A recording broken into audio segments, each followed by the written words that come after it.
अस्सलाम वालेकुम नाजरीन, मैं हूं मोहम्मद सनाउर रहमान और इस वक्त पूरा पाकिस्तान और पाकिस्तानी कराची की सूरत हाल को लेकर शदीद परेशानी, तकलीफ और गम में मुब्तला है कि एक ऐसा शहर जिसको पाकिस्तान का इकोनॉमिक हब कहा जाता है, एक ऐसा शहर जिसको रोशनियों का शहर कहा जाता है, एक ऐसा शहर जो पूरे पाकिस्तान को पालता है, गिलगित से लेकर बलूचिस्तान, अंदरून सिंध और पाकिस्तान के दीगर इलाकों, पंजाब से ताल्लुक़ रखने वाले जो लोग हैं, स्पेशली जनूबी पंजाब से ताल्लुक़ रखने वाला एक बहुत बड़ा तबका जो कि रोज़गार के सिलसिले में कराची में जाता है। और कराची ने अपने बुरे से बुरे हालात के अंदर भी इन लोगों को जो है वो एक रोज़गार के मौके दिए। इन लोगों ने अपने अपने हालात को बेहतर करने के लिए किसी न किसी हद तक जो है वो इस शहर के सहारे बहुत कुछ किया ज़िंदगी में। और आज जो है हम जब इस शहर की इस हालत को देखते हैं कि इस शहर को जो है वो एक खंडर में तब्दील कर दिया गया है, इस शहर को एक ऐसा शहर बना दिया गया है जिसको देखकर तरस आता है कि किस तरीके से दर्दनाक तरीके से मुजरिमाना गफलत की वजह से इस शहर को जो है पिछले 14 साल मुसलसल बरसर इक़्तिदार में रहने के बावजूद पाकिस्तान पीपल्स पार्टी ने,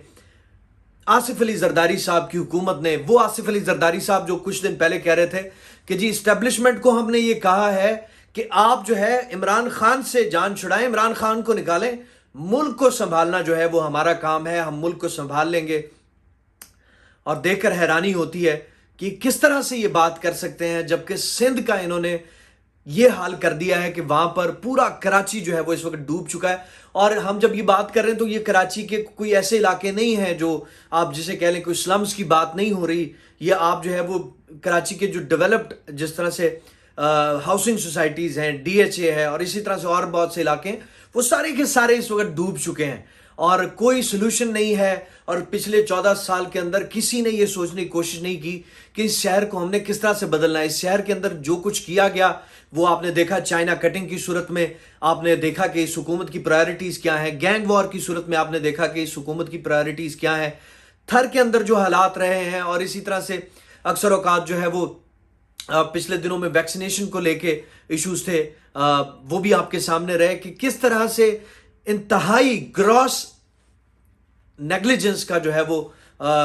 का मुजाहरा किया गया है इस सारे मामले को लेके, सिंध के मामले को लेके। और ये एक ऐसा मामला है कि जिसके ऊपर सब खामोश हैं, कोई बात नहीं करना चाहता। अब क्या नाम है, उस्मान बुज़दार जब वज़ीर आला बना और उस्मान बुज़दार जो है वो 3.5 साल वज़ीर आला रहा, और लेकिन इस सारे अरसे के दौरान फ्रॉम द डे फर्स्ट लोगों ने ऐसी तनकीद की कि उसको जो है वो, एक तो होता है कि आप चलें किसी बंदे ने परफॉर्म की, I am not a fan of Usman Buzdar, लेकिन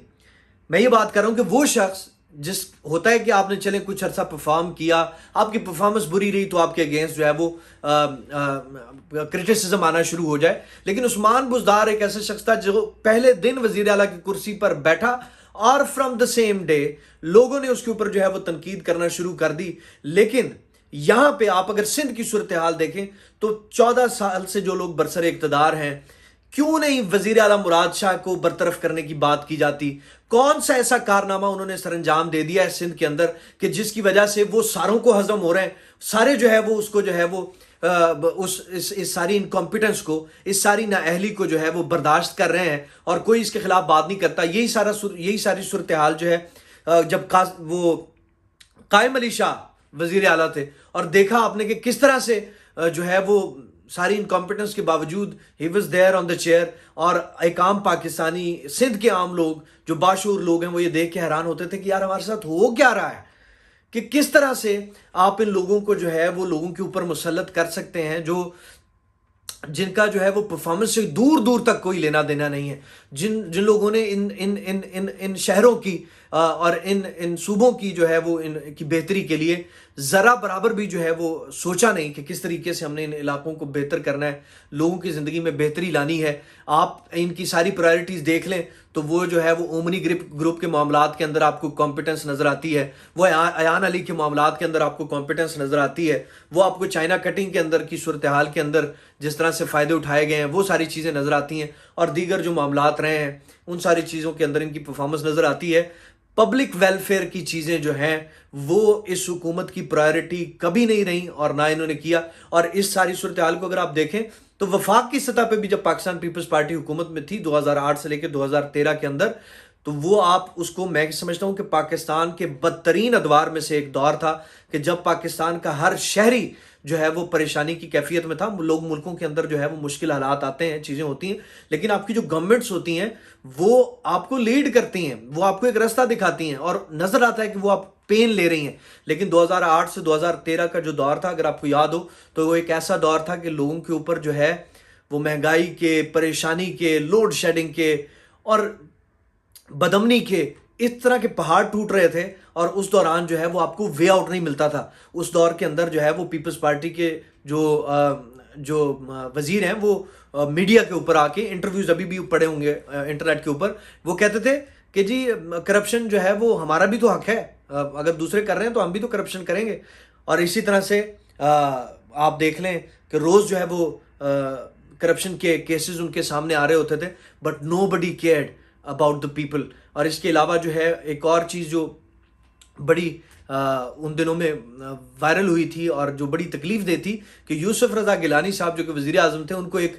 جو ہے وہ امریکن جرنلسٹ انہوں نے اپنے انٹرویو کے دوران پوچھا کہ لوگ جو ہے وہ پاکستان چھوڑنا چاہتے ہیں, لوگ جو ہے وہ ان حالات کی وجہ سے تنگ ہیں, اور ایک بڑی تعداد جو ہے وہ لوگوں کی وہ ملک چھوڑ رہی ہے, ملک چھوڑنا چاہتی ہے, تو اس پر آپ کیا کہیں گے؟ تو یوسف رضا گیلانی صاحب نے ایک بہت ہی عجیب قسم کا رسپانس دیا تھا. انہوں نے کہا تھا کہ تو کون روک رہا ہے ان لوگوں کو, اگر جانا چاہتے ہیں تو جائیں, کون روک رہا ہے؟ اور آپ یہ جواب جو ہے کسی بھی ملک کے سربراہ سے ایکسپیکٹ نہیں کرتے. کسی بھی ملک کا سربراہ اس طرح سے نہیں کہتا کہ ٹھیک ہے اگر ملک چھوڑنا ہے تو چلے جاؤ, کون تمہیں روک رہا ہے. اور یہ وہ جواب تھا جس کو سن کے وہ امریکن جرنلسٹ بھی حیران ہو گئی تھی کہ یہ شخص جو ہے وہ کس طرح سے جواب دے رہا ہے. اور میرے خیال سے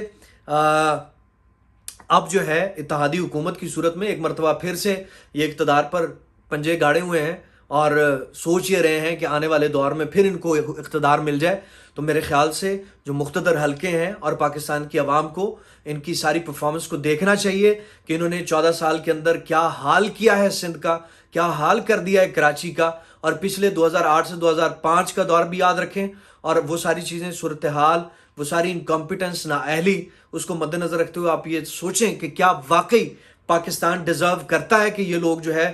پاکستان کے اقتدار کے اوپر قابض رہیں, پاکستان کے اقتدار کو لے کر چلیں, اور پاکستان کے عوام کو جو ہے وہ مزید بدحالی اور پریشانی اور مشکل حالات میں دھکیلتے رہیں. تو میرے خیال سے عوام کو اس کے اوپر سٹینڈ لینا پڑے گا, اپنے حق کے لیے آگے آنا پڑے گا. اس وقت کراچی کی صورتحال بہت دردناک ہے. تمام اداروں کو, جتنے بھی ادارے اس کے اندر رول پلے کر سکتے ہیں, they have to come forward, they have to take a stand, and this is not the way of like ruling people, of facilitating people. یہ رستہ نہیں ہے, یہ طریقہ نہیں ہے. آپ کو وے آؤٹ نکالنا پڑے گا, بالکل ایک ڈیفرنٹ طریقے سے گورن کرنا پڑے گا پاکستان کو.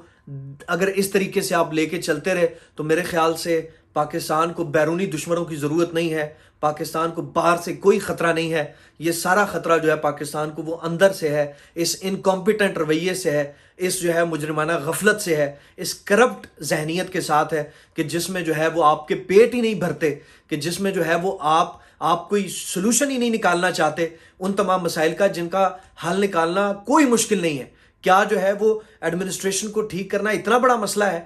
آپ کی ول تو نظر آئے, آپ جو ہے وہ کسی رستے پہ چلتے ہوئے تو نظر آئیں. ہم یہ نہیں کہہ رہے کہ آپ جو ہے وہ ایک دن کے اندر سارے حالات ٹھیک کر دیں, لیکن ہمیں کوئی پلان تو نظر آئے, ہمیں کوئی رستہ تو نظر آئے, ہمیں کوئی لوگ جو ہے وہ اس رستے کے اوپر کام کرتے ہوئے تو نظر آئے.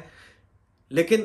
جب آپ جو ہے وہ آپ کی ساری توجہ جو ہے وہ دوسری چیزوں کے اوپر ہو اور عوام جو ہے وہ پستے چلے جائیں, تو یقین مانیے پھر ملک کو جو ہے وہ باہر سے کوئی خطرہ نہیں ہے, خطرہ اندر سے ہے. اور آئی ہوپ کہ لوگ جو ہے پاکستان کے لیے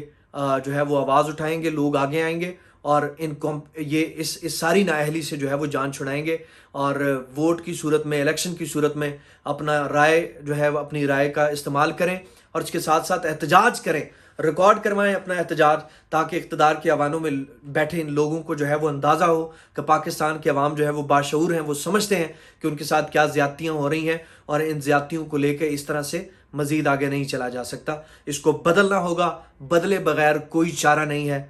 بدلیں گے تو پاکستان جو ہے وہ آگے بڑھے گا, قوم جو ہے وہ ایک قوم بنے گی اور پاکستان ترقی کرے گا. ناظرین, آج کی ویڈیو سے اتنا ہی. اگلے ٹاپک کے ساتھ پھر آپ سے ملاقات ہوگی, تب تک کے لیے اللہ حافظ.